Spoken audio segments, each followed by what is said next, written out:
Communist கட்சியோ விடுதலை சிறுத்தைகளோ இந்திய union முஸ்லீம் லீக்கோ ஆதரவு தருவதாக சொல்லிட்டு தான் போனாங்க. ஆனால் ஆதரவு மட்டும் இல்லை, அமைச்சர்களிடம் பெற்று இருக்கிறாங்க, வாழ்த்துக்கள். ஆனால் எந்த நேரத்தில் என்ன ஆகும் என்பது நாம் பொறுத்திருப்போம். நிச்சயமாக இது 5 ஆண்டு காலம் நடைபெறக்கூடிய ஆட்சி அல்ல, உறுதியாக சொல்றேன். ஆனால் ஜனநாயக அமைப்பில் இந்த தீர்ப்பு சினிமா கவர்ச்சிக்கு சாதகமாக அமைஞ்சிருக்கு என்பதுதான் உண்மை. இன்னும் சொல்லணும்னா, நம்ம கூட்டணி மேல நம்பிக்கை வச்சு மக்கள் தேர்ந்தெடுத்த எம்எல்ஏக்கள் துணையோட இந்த ஆட்சி நடக்குது. ஆனா இந்த வெற்றியை மாபெரும் வெற்றியா சித்தரிக்க பல வேலைகள் நடந்துகிட்டு இருக்கு. அதை முறியடிச்சாலே போலி பிம்பங்கள் நொறுங்கி போயிடும். நமக்கும் அவங்களுக்கும் 17 லட்சம் வாக்குகள் தான் வித்தியாசம். நம்மை நம்பி 1,55 லட்சம் மக்கள் வாக்களிச்சிருக்கிறாங்க. 73 எம்எல்ஏக்கள் நமக்கு வந்திருக்கிறாங்க. இன்னும் சொல்லணும்னா, நம்மளோட தோல்விக்கே இன்று மக்கள் எல்லாம் பெரும்பான்மையாக வருத்தப்பட்டு இருக்கிறாங்க. நீங்க கூட மீடியாவில் நிறைய பேட்டிகளை பார்த்திருப்பீங்க. பொதுமக்கள் நம்மளோட சாதனைகளை சொல்லிட்டு வாக்களிக்கும் போது மாத்தி போட்டோம்னு சொல்றாங்க. சும்மா பசங்க சொன்னாங்க, விளையாட்டுதானோ போட்டோம் 2 ஓட்டு. நீங்க முதலமைச்சர் தான் அப்படிங்க நினைச்சோம், அதான் அது இல்லையா போச்சு, அதான் வருத்தமா இருக்கு. அவங்க நம்ம சாதனைகளை சொல்ற போது கேட்கும் போது மகிழ்ச்சியா இருந்தாலும், அவங்களுடைய வாக்குகளை நாம் பெற தவறுனது ஏன்னு சிந்திக்க வேண்டியது இப்ப அவசியமா இருக்கு. மக்களிடையே நமக்கு எதிர்ப்பல இல்லை. ஆனா நான் தவறு விட்ட இடங்கள்ல இனியும் சரிக்கிடக்கூடாது. இனிமேல் நம்முடைய பிரச்சாரத்தை பல்வேறு முனைகள்ல நடத்தணும். அதைத்தான் தம்பி உதயநிதி பேசுகிறத சொன்னார். பிரச்சார யுக்தியும் ஸ்டைலையும் காலத்துக்கேற்ற மாதிரி மாற்றணும்.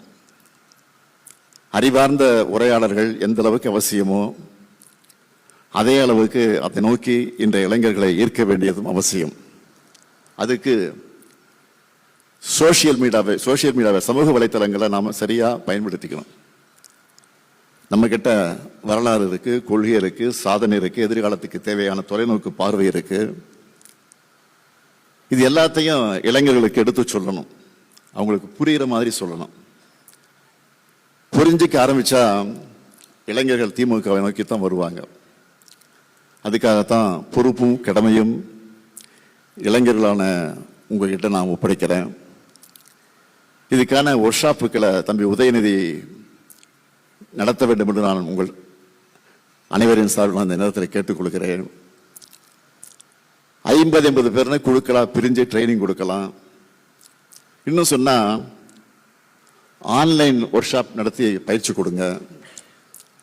கண்டென்ட் உருவாக்குறது ஆர்கனைஸ்டா செயல்படுறது தொடங்கி டெக்னிக்கலா என்னென்ன செய்யணும், எப்படியெல்லாம் கிரியேட்டிவா செய்யப்படணும், முழுமையா இந்த ஒர்க் ஷாப்ல பயிற்சி அளிக்கணும்.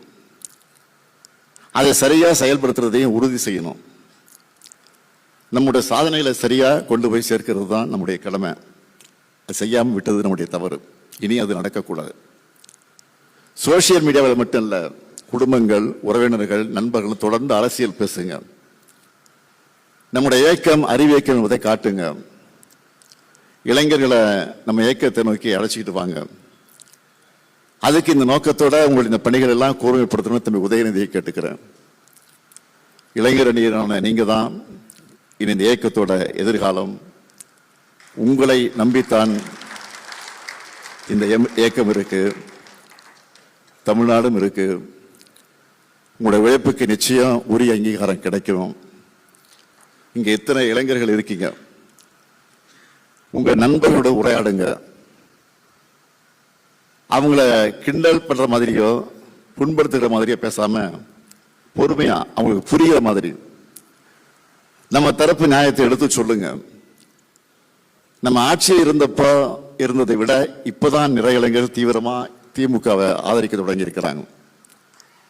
இப்படி ஒரு இயக்கம் தோத்துடுச்சே, இந்த இயக்கத்துக்காக நாம தான் உழைக்கணும்னு நினைக்கிறாங்க. சோசியல் மீடியாவில் நாங்கள் உழைக்க தயாராக இருக்கிறோம், எங்களை பயன்படுத்திக்கணும்னு சொல்லி என்னை மென்ஷன் பண்ணி நிறைய பேர் பதிவுகளை போட்டுட்டு வராங்க. அடுத்த 50 ஆண்டுகள் இந்த இயக்கத்தை இயக்க போறது உங்களை போன்ற இளைஞர்கள் தான். இனி உங்கள் காலம்தான். 20 வருஷத்துக்கு மேல நம்முடைய முதுகு மேல ஏறி நின்று நம்ம மேல சவாரி செஞ்ச காங்கிரஸ் கட்சி இன்னைக்கு நம்முடைய முதுகுல குத்திட்டு போயிருக்கு. இதை யாரும் மறந்துடாதீங்க. இந்தியாவில் பாஜகவுடைய வெற்றிக்கு, தொடர் வெற்றிக்கு நான் கூட மோடியும் அமித்ஷாவும் தான் காரணம் அப்படின்னு நினைச்சிட்டு இருந்தேன். ஆனா அதுக்கு காரணம், மெயின் காரணம் அவங்க கிடையாது. காங்கிரஸ் கட்சி தான் பாஜகவுடைய வெற்றிக்கு காரணம் அப்படிங்கிறத இப்ப தெரியுது. அப்படிப்பட்ட அந்த காங்கிரஸையும் நம்முடைய தலைவர் தான் தோல்ல சுமந்து கடந்த நாடாளுமன்ற தேர்தலில், சட்டமன்ற தேர்தலில் சுமந்துட்டு இருந்தோம். மதச்சார்பின்மையை பாதுகாக்கணும், பாஜகவை தமிழ்நாட்டுக்குள்ள விட்டுறக்கூடாதுன்னு நம்முடைய தொண்டர்கள் நாம ரத்தத்தையும் வேர்வையும் சிந்தி காங்கிரஸ் வேட்பாளர்களை வெற்றி பெற வச்சுட்டு இருந்தோம். இந்த தேர்தலையும் அதான் பண்ணோம். களத்திலேயே இல்லாத காங்கிரஸ் கட்சி இன்னைக்கு 5 இடத்துல ஜெயிக்க நம்முடைய உடன்பிறப்புகள், நம்முடைய தலைவருடைய தொண்டர்கள், திமுக காரன் தான் காரணம். இன்னைக்கு நம்ம தலைவர் அவர்கள் முதலமைச்சர் ஆகணும்னு மக்கள் போட்ட ஓட்டுல ஜெயிச்சுட்டு பதவிக்காக சொல்லாம கொள்ளாம ஓடி போயிட்டாங்க. குறைஞ்சபட்ச ஒரு நன்றியோ நாகரிகமோ இல்லாத காங்கிரஸை இனி எந்த காலத்திலையும் நாம நம்பக்கூடாது, எந்த காலத்திலையும் நாம கிட்ட சேர்க்க கூடாது.